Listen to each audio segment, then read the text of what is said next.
In the soft silence of the night, when the moon casts a gentle glow over the rural landscapes of Japan, an old, almost forgotten tradition lives on in hushed whispers among the villagers. It's a practice that straddles the line between the supernatural and the human desire for intimacy.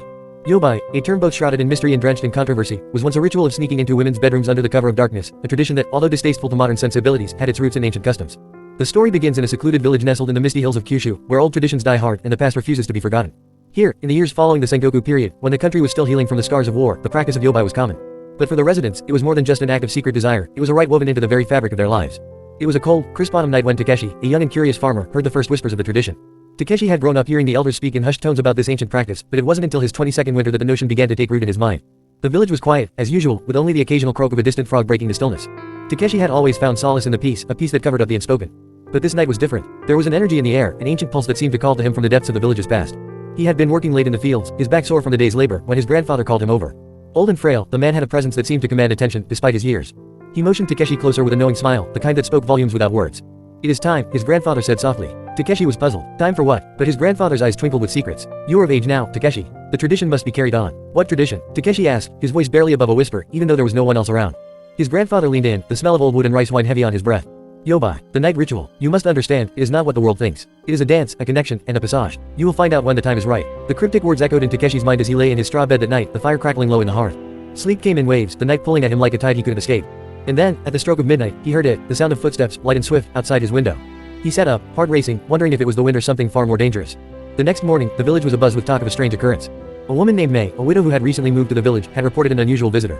She was known for her beauty, and the men of the village often whispered about her. May, a soft-spoken woman with a tragic past, had claimed that in the dead of night, a shadow had entered her room. At first, she had thought it was a ghost, but the touch had been too real, too warm. The villagers were torn. Was this Yobai, or something far worse? The elders gathered, and the discussions turned heated. Some spoke of the practice as a sacred act, a connection between man and woman that transcended the mundane world. Others, like Takeshi, felt uncomfortable, unsure if this tradition was something that should still be honored in the modern age. Takeshi's curiosity grew, and he found himself visiting May's house in the days that followed, drawn by a mix of intrigue and confusion. He spoke to her in soft tones, trying to understand what had happened that night. May, however, was reluctant to speak at first, her eyes flickering with fear and uncertainty. Eventually, she opened up, her voice barely a whisper as she described the experience. "I thought it was a ghost," she said, "but there was warmth, and a presence that seemed familiar. I woke up in the middle of the night, and there, standing at the foot of my bed, was a figure. It wasn't frightening. It felt, almost like an invitation, like something ancient had called to me.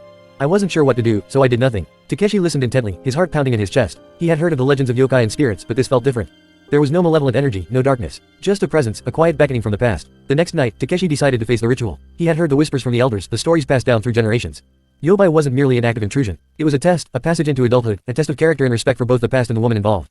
The ritual wasn't about force, it was about connection, silent, gentle, and full of understanding. And so, with the moonlight casting shadows across the land, Takeshi set out toward May's home. As he arrived, his breath caught in his throat. The door was slightly ajar, as if inviting him in. He hesitated, standing at the threshold, unsure of whether to cross the line between the past and the present. He could hear May's soft breathing from within, her form visible through the rice paper walls. It was then that Takeshi realized what his grandfather had meant. The ritual wasn't about sneaking into someone's life, but about being invited into a world of trust and understanding, a sacred moment where two souls could meet in the quiet of the night. Takeshi stepped back, silently retreating into the night. The time wasn't right. Perhaps one day, the tradition would make sense, but not today. For now, he would carry the knowledge that some rituals, no matter how old, must remain shrouded in mystery, passed down not through acts of force, but through quiet understanding. As he walked back to his home, the moon above seemed to smile down upon him, its light more gentle than before.